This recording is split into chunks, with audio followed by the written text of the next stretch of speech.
ವಿಧಾನಸೌಧದಲ್ಲೇ statue ಬರಬೇಕಾಗಿತ್ತು, ಅದು ಬರ್ತಾ ಇಲ್ಲ. ಎಲ್ಲ ಹಿರಿಯರು, ಎಲ್ಲ ಸಂಘಟಕರು ಎಲ್ಲ ಬಂದು ಒಂದು ಬೃಹತ್ ಮಟ್ಟದಲ್ಲಿ ಒಂದು ಬೆಂಗಳೂರು ಪ್ರತಿಷ್ಠಿತ ಗಾಂಧಿ ಭವನದಲ್ಲಿ ಒಂದು ಕಾರ್ಯಕ್ರಮ ಇಟ್ಕೊಂಡಿದ್ದೀರಾ. ಕಾರ್ಯಕ್ರಮದ ವಿಶೇಷತೆ ಅವ್ರ ಬಗ್ಗೆ ಒಂದು ಅನಿಸಿಕೆ ಅಭಿಪ್ರಾಯ ತಾವು ಹೇಳಿ ಸರ್. ಸನ್ಮಾನ್ಯ ರಾಮಕೃಷ್ಣ ಹೆಗಡೆಯವರ 99ನೇ ಹುಟ್ಟುಹಬ್ಬದ ಆಚರಣೆ ಅಂದರೆ ಅವ್ರ ಬರ್ತಡೇ ಆಚರಣೆ ಅಂದರೆ ಅವರು ರಾಜಕಾರಣದ ಬದುಕು ಜೀವಂತವಾಗಿದೆ ಅಂತ ಅರ್ಥ. ಸಾಧಾರಣವಾಗಿ ಕೇಕ್ ಕಟ್ ಮಾಡೋದು ಸಹಜ, ಆದರೆ ಇಲ್ಲಿ ಏನು ವಿಶೇಷ ಅಂದರೆ ಅವರ ಆಡಳಿತ ಯಾವ ರೀತಿ ಇತ್ತು, ಆಡಳಿತ ವೈಖರಿ ಕಾರ್ಯಗಳು ಯಾವ ರೀತಿ ಇತ್ತು, ಮತ್ತು ಅವರ ಸಂಪುಟ ದರ್ಜೆಯ ಸಚಿವರುಗಳು ಯಾವ ರೀತಿ ಇದ್ದರು, ಅವ್ರು ತಂದಂಥ ಯೋಜನೆಗಳು ಈ ಸಮಾಜಕ್ಕೆ, ಈ ಕಾನೂನಿಗೆ, ಈ ಜನತೆಗೆ ಭಾಳ ಪೂರಕವಾಗಿತ್ತು, ಮಾರಕವಾಗಿರಲಿಲ್ಲ. ಅಲ್ಲಿ ನೆಲ ಆಗ್ಬೋದು, ಜಲ ಆಗ್ಬೋದು, ಸಸ್ಯ ಆಗ್ಬೋದು, ಅಥವಾ ರೈತರ ಸಮಸ್ಯೆಗಳಾಗ್ಬೋದು, ಪ್ರಜಾಪ್ರಭುತ್ವದ ವ್ಯವಸ್ಥೆಗಳಾಗ್ಬೋದು, ರಾಜಕೀಯ ವ್ಯವಸ್ಥೆಗಳಾಗ್ಬೋದು, ಕಾನೂನು ವ್ಯವಸ್ಥೆ, ಅನೇಕ ಹೊಸತನವನ್ನು ಕೊಟ್ಟದ್ದು ಸನ್ಮಾನ್ಯ ರಾಮಕೃಷ್ಣ ಹೆಗಡೆಯವರು. ಈಗ ಉದಾಹರಣೆ ಬೆಂಗಳೂರು ನಗರದ ಮಟ್ಟಿಗೆ ನಾವು ಮಾತಾಡಬೇಕು ಅಂದರೆ ಈ ರಿಂಗ್ ರೋಡ್ ಏನಿದೆ, ಈ ರಿಂಗ್ ರೋಡ್ ಕಾನ್ಸೆಪ್ಟು ಸನ್ಮಾನ್ಯ ರಾಮಕೃಷ್ಣ ಹೆಗಡೆಯವರು. ಮತ್ತು ಎಜುಕೇಷನ್ ಸಂಬಂಧಪಟ್ಟ ಅನೇಕ ಉದಾಹರಣೆಗಳು. ಸಣ್ಣ ವಿಚಾರಣೆ ಅಂದರೆ ಬಸ್ ಪಾಸು, ಅವಾಗ ಎಷ್ಟು 80ಸಲ್ಲಿ ಬಸ್ಸು ಸಂಚಾರ ಸಮಸ್ಯೆ ಇತ್ತು, ವಿದ್ಯಾರ್ಥಿಗಳಿಗಾಗ್ಬೋದು, ಮಹಿಳೆಯರಿಗಾಗ್ಬೋದು ಭಾಳ ಸಮಸ್ಯೆಗಳಿತ್ತು. ವಿದ್ಯಾರ್ಥಿ ಪಾಸನ್ನು ತಂದಿದ್ದವರು. ಮತ್ತು ಉದ್ಯೋಗ ಸಮಸ್ಯೆ ಇತ್ತು, ಉದ್ಯೋಗ ಇಷ್ಟು ಸೀನಿಯಾರಿಟಿ ಇರಬೇಕು, ಕರ್ನಾಟಕದವ್ರಿಗೆ ಮೊದಲನೇ ಆದ್ಯತೆ ಬೇಕು, ಉದ್ಯೋಗ ಸಮಸ್ಯೆ, ನಿರುದ್ಯೋಗ ಸಮಸ್ಯೆ ನಿವಾರಣೆ ಆಗಬೇಕಂತ ಆ ಒಂದು ಕಾರ್ಯಕ್ರಮನ ತಂದ್ರವರು. ಮತ್ತು ಮಹಿಳಾ ಸಮಸ್ಯೆಗಳು, ವಿಧವೆ ಮಾಸಾಸನ ಆಗ್ಬೋದು, ಮತ್ತೊಂದಾಗ್ಬೋದು, ಮತ್ತು ಮಹಿಳಾ ಸಂರಕ್ಷಣೆ ವಿಚಾರವಾಗಿ ಈ ಸೆಕೆಂಡ್ ಶೋ ಫಿಲಮ್ ಇರೋದು. ಆ ಸೆಕೆಂಡ್ ಶೋ ಫಿಲಮನ್ನು ಅವರು ರದ್ದು ಮಾಡಿದ್ರು. ಯಾಕಂದರೆ ಮಹಿಳೆಯರ ಮೇಲಿನ ಅತ್ಯಾಚಾರಗಳು ಹೆಚ್ಚಾಗ್ತಾಯಿತ್ತು ಆ ಕಾಲಘಟ್ಟದಲ್ಲಿ. ಹಾಗಾಗಿ ಅದನ್ನು ರದ್ದು ಮಾಡಿದ್ರು. ಮನೋರಂಜನೆ ಮುಖ್ಯ ಅಲ್ಲ, ಸುರಕ್ಷತೆ ಮುಖ್ಯ.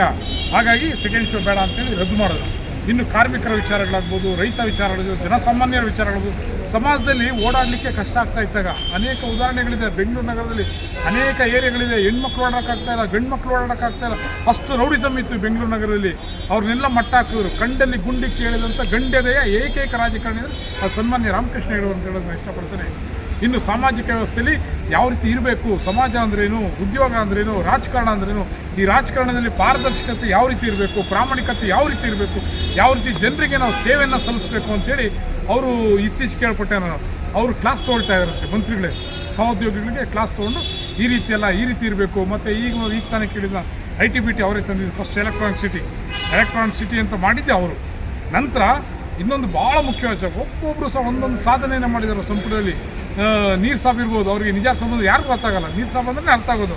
ಅವ್ರು ಕೊಟ್ಟಂಥ ಕಡೆಗೆ ಕುಡಿಯೋದಕ್ಕೆ ನೀರು ಬೇಕು, ಅದರ ಆದ್ಯತೆ ಪ್ರಾಮುಖ್ಯತೆಯನ್ನು ಕೊಟ್ಟಿದ್ದು ಸನ್ಮಾನ್ಯ ರಾಮಕೃಷ್ಣಗಳ ಸಂಪುಟದಲ್ಲಿ. ಅದೇ ರೀತಿ ಸಾರಿಗೆ ವ್ಯವಸ್ಥೆ ಭಾಳ ಅವ್ಯವಸ್ಥೆ ಆಗಿತ್ತು. BTS ಅಂತ ಇತ್ತು, ಅದನ್ನು BMTC ಅಂತ ಮಾಡೋದು. ಮತ್ತು ವಿಭಜನೆಗಳನ್ನು ಮಾಡಿದ್ರು. ಅವು ಒಂದು ಸರಿ ಸ್ಟ್ರೈಕ್ ಆದರೆ ಮುಗೀತು. ಒಂದು ಲ್ಯಾಂಡ್ಲೈನ್ ಫೋನ್ ಕಾಲ್ಗೆ ಎಲ್ಲ ಸ್ಟ್ರೈಕ್ ಆಗಿಬಿಟ್ಟಿರೋದು. ಆ ರೀತಿ ಆಗಲಿಕ್ಕೆ ಆಗಲ್ಲ. ಈಗ ಒಂದಷ್ಟು ಜನರಿಗೆ ಅಧಿಕಾರವನ್ನು ಕೊಟ್ಟಿದ್ದಾರೆ. ಯಾಕಂದರೆ ಇವರು ಅಧಿಕಾರ ಅನ್ನೋದು ಜನತೆಯ ಕೈಯಲ್ಲಿರಬೇಕು ಅನ್ನೋ ಅವ್ರ ಉದ್ದೇಶ ಆಗಿತ್ತು. ಇವತ್ತು ನಾವು ಉಸಿರಾಡೋಂಥ ಗಿಡಮರಗಳಾಗಿರ್ಬೋದು ನಗರದಲ್ಲಿ, ಅವ್ರು ಕೊಟ್ಟಂಥ ಕೊಡುಗೆ ಅದು. ಹಿಂದೆ ಸನ್ಮಾನ್ಯ ಇವರು ರಾಜ ಕೆಂಪೇಗೌಡರು ಕೊಟ್ಟಿದ್ರು, ಅದಕ್ಕಿಂತ ಮುಂಚೆ ಸಾಮ್ರಾಟ್ ಅಶೋಕ್ ಅವ್ರು ಕೊಟ್ಟಿದ್ರು. ನಂತರ ಪ್ರಜಾಪ್ರಭುತ್ವದಲ್ಲಿ ಏನಾದರೂ ಆಮ್ಲಜನಕದ ಬಗ್ಗೆ ಮನುಷ್ಯನಿಗೆ ಪ್ರಪ್ರಥಮವಾಗಿ ಉಸಿರಾಡೋದಕ್ಕೆ ಆಮ್ಲಜನಕ ಬೇಕು ಅಂತ ಮನಗೊಂಡಂಥ ಮುಖ್ಯಮಂತ್ರಿ ಅಂದರೆ ಸನ್ಮಾನ್ಯ ರಾಮಕೃಷ್ಣ ಹೆಗಡೆಯವರು. ಇವತ್ತೇನೋ ಒಂಚೂರು ಬೆಂಗಳೂರಿನಾಗ ಉಸಿರಾಡ್ತಾ ಇದ್ವಿ, ಅದು ರಾಮಕೃಷ್ಣ ಹೆಗಡೆಯವರಿಗೆ ಆ ಕೊಡುಗೆಯನ್ನು ಸಲ್ಲಬೇಕು ಅಂತ ನಾನು ಹೇಳ್ತಾ ಇದ್ದೀನಿ. ಸರ್, ಈ ಸಂದರ್ಭದಲ್ಲಿ ತಾವು ಮಾತಾಡ್ತಾ ಇದ್ದಾವೆ ಸುದೀರ್ಘವಾಗಿ ಇವರು ರಾಮಕೃಷ್ಣ ಹೆಗಡೆಯವ್ರ ಬಗ್ಗೆ, ಅವರ ಹಿರಿಯರ ಬಗ್ಗೆ ತಾವು ಮಾತಾಡಿದೆ. ಸರ್, ITBT ಅಂತ ಒಂದು ವಿಷಯ ಪ್ರಸ್ತಾಪ ಮಾಡಿದೆ ಸರ್. ಬಟ್ ಈಗಿನ ಯುವಜನತೆ ಭಾಳಷ್ಟು, ಒಂದು ಯುವಕರಾಗಲಿ ಯುವತಿಯರಾಗಲಿ, ಅವರು ಭಾಳಷ್ಟು ITBTಗೆ ಕೆಲಸಕ್ಕೆ ಹೋಗ್ತಾ ಇದ್ದಾರೆ. ಒಳ್ಳೆಯ ಸಂಭಾವನೆ, ಒಂದು ಒಳ್ಳೆ ಸ್ಯಾಲ್ರಿ ಇದೆ. ಬಟ್ ಏನಂದರೆ ಯಾವುದೇ ಒಂದು ಪಕ್ಷ ಆಗಲಿ ಸರ್, ಕಾಂಗ್ರೆಸ್ಸು, BJP, JDS ಯಾವುದೇ ಒಂದು ಪಕ್ಷ ಆಗಲಿ ಸರ್, ಒಂದು ರಾಜಕಾರಣಕ್ಕೆ ಭಾಳಷ್ಟು ಕಡಿಮೆ ಬರ್ತಾಯಿದೆ. ಅವ್ರಿಗೇನು ಭಯನ ಇಲ್ಲಾಂದರೆ ಮಾರ್ಗದರ್ಶನ ಕೊರತೆ ಇದೆಯಾ? ತಮ್ಮಂಥ ಹಿರಿಯರು ಅವ್ರಿಗೂ ಮಾರ್ಗದರ್ಶನ ಕೊಟ್ಟು ಒಂದು ರಾಜಕೀಯಕ್ಕೆ ಬರೋ ಥರ ಮಾಡ್ಬೋದಲ್ಲ ಸರ್? ರಾಜಕಾರಣ ಅನ್ನೋದು ಭಾಳ ಪವಿತ್ರವಾದದ್ದು. ಈಗ ರಾಜಕಾರಣಕ್ಕೆ ಬರೋರು ಯಾರು, ನೀವು ಹೇಳಿದಂಗೆ ಯಾರು ಹೆಚ್ಚಾಗಿದ್ದಾರೆ ಅಂದರೆ ಗೂಂಡಾಗಳು, ಹೊರ್ಕಿಗಳು, ಲಪಂಗಗಳು, ಕೊಲೆಗಡಕರು ಈಗ ಹೆಚ್ಚಾಗಿ ಬರ್ತಾ ಇದ್ದಾರೆ. ಕಾರಣ ಏನಂದರೆ ಈಗಿರೋಂಥ ರಾಜಕಾರಣಿಗೆ ಭಾಳಷ್ಟು ಜನರಿಗೆ, ಎಲ್ಲರಲ್ಲ, ಅವ್ರಿಗೆ ಸೇಫ್ಟಿ ಬೇಕು ಸರ್. ಒಂದು ಯುವಕರು ಯುವತಿಯರು ಯಂಗ್ಸ್ಟರ್ಸ್ ಅನ್ನೋದು ಬಂದರೆ ತಾವು ಅವ್ರಿಗೆ ಒಂದು ಮಾರ್ಗದರ್ಶನ ಕೊಟ್ಟರೆ ಇನ್ನೊಂದು ಸ್ವಲ್ಪ ಇವರೇನು ರಾಮಕೃಷ್ಣ ಹೆಗಡೆ ಸಾಹೇಬ್ರು ಆ ಕಾಲದಲ್ಲಿ ಅಭಿವೃದ್ಧಿ ಮಾಡಿದ್ರು, ಈಗಿನ ಇದರಲ್ಲಿ ಅಭಿವೃದ್ಧಿ ಮಾಡ್ಬೋದೇನೋ, ತಾವು ಮಾರ್ಗದರ್ಶನ ಕೊಡ್ಬೋದು ಅಂತ. ಖಂಡಿತ ಸರ್, ನೀವು ಹೇಳಿದ್ದು ಸನ್ಮಾನ್ಯ ರಾಮಕೃಷ್ಣ ಹೆಗಡೆ ಅವರ ಕಾಲಘಟ್ಟದಲ್ಲಿ ಅನೇಕ ಜನರನ್ನು ರಾಜಕಾರಣಕ್ಕೆ ತಂದರು. ವಿದ್ಯಾವಂತರ, ಬುದ್ಧಿವಂತರನ್ನು, ಹೋರಾಟಗಾರರನ್ನ ಎಲ್ಲರೂ ತಂದರು. ಈಗ ಅಂಥ ರಾಜಕಾರಣಿ ಯಾರೂ ಇಲ್ಲ ಸರ್. ಹಂಗಂತಲ್ಲ ಸರ್, ತಾವು ಮೋಸ್ಟ್ ಆಫ್ ದ ಸೀನಿಯರ್ಸ್ ಇದ್ರಲ್ಲ ಸರ್, ನೀವು ಸೀನಿಯರ್ಸ್, ಖಂಡಿತ. ಅವ್ರಿಗೊಂದು ಮಾರ್ಗದರ್ಶನ ಕೊಟ್ಟು ಒಂದು ರಾಜಕೀಯಕ್ಕೆ ಬರೋ ಥರ ಮಾಡ್ಬೋದು, ಅವರೊಂದು ಒಳ್ಳೆ ಅಭಿವೃದ್ಧಿ ಮಾಡ್ತಾರೆ ಅಂತ ನಮ್ಮ ಅನಿಸಿಕೆ. ಖಂಡಿತ ಸರ್. ನಮ್ಮ ಜನತಾ ಪಕ್ಷದ ವತಿಯಿಂದ ಈಗಾಗಲೇ ಸಾಕಷ್ಟು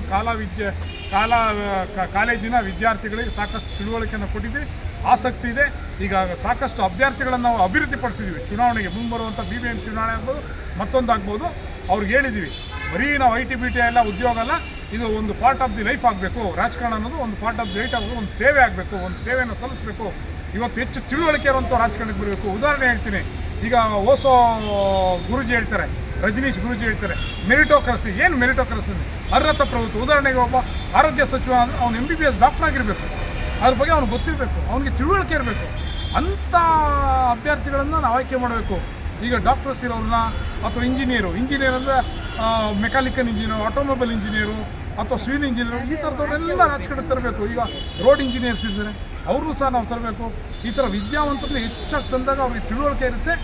ಅವ್ರಿಗೆ ನಾವು ಪ್ರಾಮಾಣಿಕತೆ ಅಂದರು, ಯಾತಕ್ಕಾಗಿ ಪ್ರಾಮಾಣಿಕತೆ ನಾವು ಮೈಗೂಡಿಸ್ಕೊಳ್ಬೇಕು. ಯಾವುದೇ ಒಂದು ದೇಶ ಅಭಿವೃದ್ಧಿ ಆಗಬೇಕಾದ್ರೆ ಆರೋಗ್ಯ, ಪ್ರಾಮಾಣಿಕತೆ ಇರಬೇಕು. ಆಗ ಮಾತ್ರ ಆ ದೇಶ ಖಂಡಿತ ಅಭಿವೃದ್ಧಿ ಆಗುತ್ತೆ. ಉದಾಹರಣೆಗೆ ಜಪಾನು ಅಲ್ಲಿ ಆರೋಗ್ಯ ಮತ್ತು ಅಭಿವೃದ್ಧಿ, ಪ್ರೋಗ್ರೆಸಿವ್, ಸೈನ್ಸ್ ಆ್ಯಂಡ್ ಟೆಕ್ನಾಲಜಿ. ಹಾಗಾಗಿ ನಮ್ಮ ಯುವಕರಿಗೆ ನಾವು ಹೆಚ್ಚಿನ ಒಂದು ಉತ್ತೇಜನವನ್ನು ಕೊಡ್ತಾ ಇದ್ದೀವಿ, ಪ್ರೇರಣೆಯನ್ನು ಕೊಡ್ತಾ ಇದ್ದೀವಿ, ತಿಳುವಳಿಕೆಯನ್ನು ಸಹ ಕೊಡ್ತಾ ಇದ್ದೀವಿ. ಸರ್, ಕಡೆಗೆ ಒಂದು ಪ್ರಶ್ನೆ ಕೇಳೋದಕ್ಕೆ ಇಷ್ಟಪಡ್ತೀನಿ ಸರ್. ಈಗ ಸಭೆಯನ್ನು ಉದ್ದೇಶಿಸಿ ಇವರು PGR ಸಿಂಧಿಯಾ ಸಾಹೇಬರು ಮಾತಾಡ್ತಾ ಇದ್ರು, ಒಂದು ರಾಮಕೃಷ್ಣ ಹೆಗಡೆ ಸಾಹೇಬರು ಒಂದು ವಿಧಾನಸೌಧದ ಮುಂಭಾಗದಲ್ಲಿ ಒಂದು ಪ್ರತಿಮೆ ಬರಬೇಕು ಅಂದರು. ಎಲ್ಲೋ ರಾಜಕಾರಣಿಗಳು, ಮೋಸ್ಟ್ ಆಫ್ ಸೀನಿಯರ್ಸು ಎಲ್ಲ ಒಂದು ಸ್ವಲ್ಪ ಮೈ ಮರಿತಾ ಇದ್ದಾರೆ. ಅವ್ರದ್ದು ಬಂದರೆ ಚೆನ್ನಾಗಿರುತ್ತೆ ಅನಿಸುತ್ತೆ. ಒಂದು ಅವ್ರ ಬಗ್ಗೆ ತಿಳುವಳಿಕೆ, ಒಂದು ಅವ್ರದ್ದು ಏನು ಸಾಧನೆ ಅನ್ನೋದು ಒಂದು ಬೋರ್ಡ್ ಹಾಕಿದ್ರೆ ಈಗಿನ ಯಂಗ್ಸ್ಟರ್ಸು ಅದು ತಿಳ್ಕೊಳೋದಕ್ಕೆ ಭಾಳ ಖುಷಿ ಆಗುತ್ತಲ್ಲ ಸರ್, ಅದ್ರ ಬಗ್ಗೆ? ಖಂಡಿತ ಭಾಳ ಅದ್ಭುತವಾದ ಮಾತು. ಅವ್ರು ಸ್ಟ್ಯಾಚ್ಯೂ ಮಾಡಬೇಕು ಅಂತ ಹೇಳಿದ್ರು. ಸರ್, ಅವ್ರ ಸ್ಟ್ಯಾಚ್ಯೂ ಜೊತೆ ಅವ್ರು ಏನು ಸಾಧನೆ, ಕೊಡುಗೆ ಏನು ಕೊಟ್ಟಿದ್ದಾರೆ ಅದು ಬರೆದ್ರೆ ಚೆನ್ನಾಗಿರುತ್ತೆ ಸರ್. ನನ್ನ ಪ್ರಕಾರ ಒಂದು ವಿಶ್ವವಿದ್ಯಾನಿಲಯ ಸ್ಥಾಪನೆ ಮಾಡೋಕ್ಕೆ ಸರ್, ಯಾವ ರೀತಿ ಅಂದರೆ ರಾಜಕಾರಣ ಅಂದೇನು, ಪ್ಯೂರ್ಲಿ ಪೊಲಿಟಿಕಲ್ಸ್ ಒಂದು ಟ್ರೈನಿಂಗ್ ಸೆಂಟರ್ ಆಗಬೇಕು. ಅವ್ರ ಹೆಸರಲ್ಲಿ ಒಂದು ವಿಶ್ವವಿದ್ಯಾನಿಲಯ ಕಡೆ ಪಕ್ಷ ಒಂದು ಕಾಲೇಜ್ ಆದರೂ ಆಗಬೇಕು. ಆ ಕಾಲೇಜಲ್ಲಿ ಯಾವ ರೀತಿ ಇರಬೇಕು, ಸಾಮಾಜಿಕ ವ್ಯವಸ್ಥೆಗಳ ಬಗ್ಗೆ ಏನು, ರಾಜಕಾರಣದ ಒಂದು ಒಡನಾಟ ಏನು, ಸಾಮಾಜಿಕ ವ್ಯವಸ್ಥೆಗಳು ಮತ್ತು ಅದಕ್ಕೆ ಇದಕ್ಕಿರುವಂಥ ಸಂಬಂಧಗಳೇನು, ಮತ್ತು ಕಾನೂನುಗಳು ಈ ಸಾಮಾಜಿಕ ವ್ಯವಸ್ಥೆಯಲ್ಲಿ ಎಲ್ಲ ರಿಲೇಟೆಡ್ ಅಲ್ವಾ, ಅದನ್ನು ತರಬೇಕು ಸರ್. ಖಂಡಿತ ತಾವು ಹೇಳಿದ್ದು ಅದ್ಭುತವಾದಂಥ ಒಂದು ಪ್ರಶ್ನೆ ಕೇಳೋದು. ಅದಕ್ಕಾಗಿ ನಿಮ್ಮ ಮಾಧ್ಯಮಕ್ಕೆ ನಿಮಗೆ ನಾನು ಧನ್ಯವಾದಗಳನ್ನು ಅರ್ಪಿಸ್ತಾ ಇದ್ದೀನಿ. Thank you.